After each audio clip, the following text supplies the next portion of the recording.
Mari kita melihat negara mana yang merupakan mitra dagang Tiongkok terbesar di dunia. Apakah Amerika? Uni Eropa? Bukan. ASEAN adalah mitra perdagangan Tiongkok terbesar, nomor 1. Apa artinya data ini bagi kita? Secara prinsip dagang, artinya Tiongkok mendapatkan keuntungan terbesar dari ASEAN. Catat ya, Tiongkok tidak akan dagang kalau tidak untung. Di dalam bernegara, kita harus dapat pastikan dan harus Anda ketahui, ini pelajaran bernegara. Tidak ada yang namanya friendship atau sesama negara itu berteman. Karena pada dasarnya, di ujung-ujungnya, setiap negara selalu mementingkan nation interest negara masing-masing. Ini yang perlu berkali-kali kita ingatkan. Kalau pejabatnya mengerti bernegara, maka bukan personal interest dan kepentingan jabatan yang didulukan, baru rakyatnya. Harusnya rakyatnya didahulukan, baru kalau ada implikasi cuan buat dirinya, ya atur dah sana. Walaupun sebenarnya itu tidak boleh, tapi namanya juga pejabat berkuasa mutlak.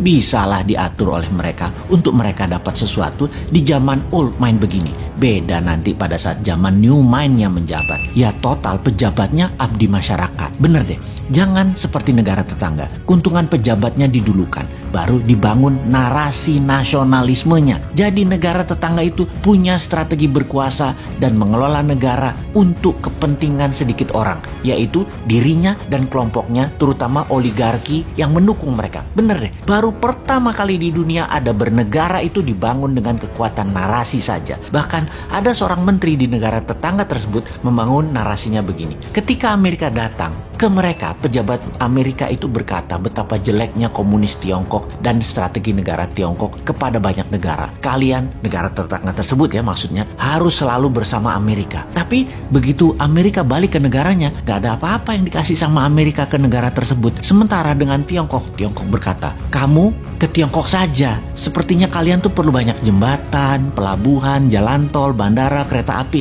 Sini, kami yang bangun. Gak perlu uang, kami sediakan. Yang penting nanti kalian nyicil ya, bayarnya ya. Kalau kalian gak ada uang juga untuk nyicil bayarnya, gampang. Bisa pakai sumber daya alam kalian dan tenaga kerja kami bisa kerja dengan aman di negara kalian. Jangan dihalangi, nanti kami gak invest lagi di negara kalian. Dan pejabat negara tersebut membantu penuh dengan ketaatan mutlak ke Tiongkok. Ini cerita negara tetangga, juga dengar dari bisik-bisik tetangga. Kagum rupanya pejabat tadi dengan Tiongkok, yang memang hebat sih fakta strategi bernegaranya. Misalnya ya, perbedaan Tiongkok dengan Amerika lainnya lagi adalah Amerika membangun pesawat F-35 itu biayanya sekitar 1,7 triliun dolar atau 1.700 bilion dolar atau sekitar 10 kali APBN Indonesia. Tiongkok dengan yuannya senilai 1,7 triliun dolar juga. Beda, tidak membangun pesawat tempur tapi mengikat 70 negara dengan obor atau dengan One Belt One Road-nya. Faktanya lagi pesawat Amerika itu tidak pernah terbang lama, apalagi berperang, sementara Tiongkok menggunakannya untuk membuat negaranya punya aset di negara lain.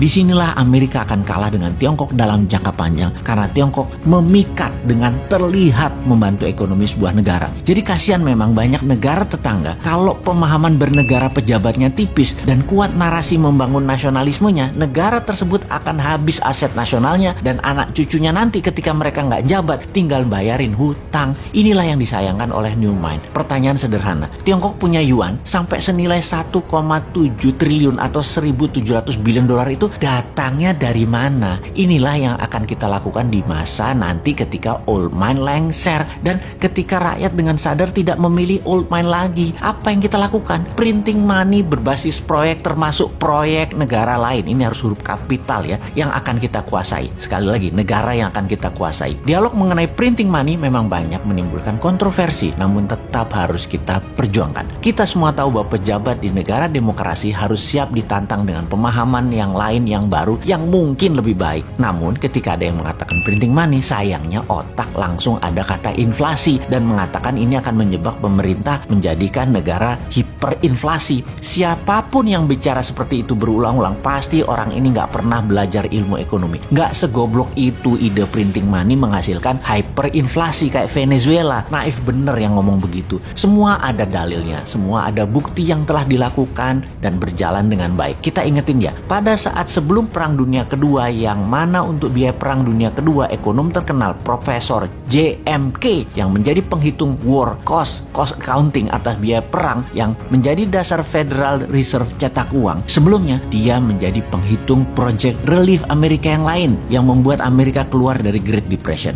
Profesor JMK juga menghitung dan membangun Amerika berbasis infrastruktur statis jalan bebas hambatan di tahun 1933 dan 1936 dalam pemerintahan FDR, Franklin Roosevelt. Juga berbarengan infrastruktur dinamis membangun industri permesinan, yaitu kendaraan bermotor, pembangkit listrik, dan alat-alat kebutuhan rumah tangga. Dana tersebut dari mana? Cetak uang berbasis proyek yang bernama New Deal. Program ini memiliki moto 3R, Relief, Recovery, dan Reform. Fokus program ini diadakan untuk mengatasi pengangguran dan kemiskinan, pemulihan ekonomi ke level wajar, dan pengaturan ulang sistem ekonomi agar depresi tidak kembali terulang. Dua peristiwa tadi, New Deal FDR untuk Amerika keluar dari depresi dan memenangkan perang, adalah strategi printing money. Oke, sekarang ke Amerika. Bosen-bosen deh lu bolak-balik ke Amerika, tapi namanya belajar ya nggak apa-apa diulangi lagi, karena tidak ada yang namanya keunggulan di dunia ini. Yang ada hanya pengulangan, alias kalau mau unggul maka ulangi. Di sini terkadang timbul kekosletan otak si Sontoloyo ini. Selain konsep MMT di dalam membangun Indonesia yang tidak bisa diterima oleh para menteri yang pro IMF juga pro obor, maka mungkin baru bisa dijalankan setelah mereka tidak menjabat. New Mind sangat menyayangkan ketidakberanian mereka saat ini, mengingat mereka masih 3 tahun lagi berkuasa. Terlambatnya Indonesia untuk tidak miring ke Tiongkok dan berdikari, sungguh hal ini membuang-buang waktu Indonesia selama 3 tahun ke depan. Belum bisa mulai untuk menjadi negara terbesar di dunia. Atau mungkin mereka memang tidak mau dicatat sejarah sebagai pejuang kedaulatan Indonesia berikutnya. Mereka maunya dicatat sebagai orang yang manut dengan IMF dan obor Tiongkok. Ya, nggak apa-apa juga, nama juga pilihan hidup kok.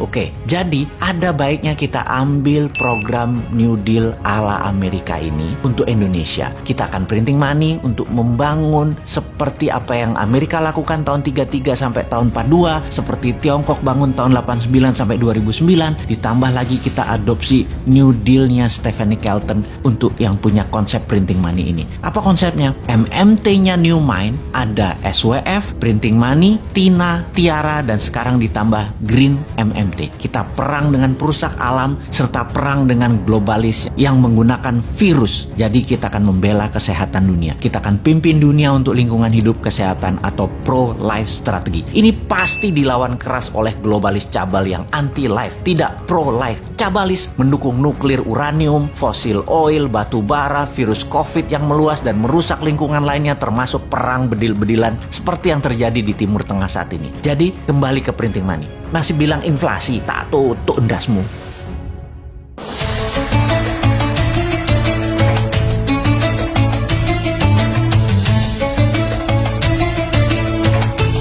Audio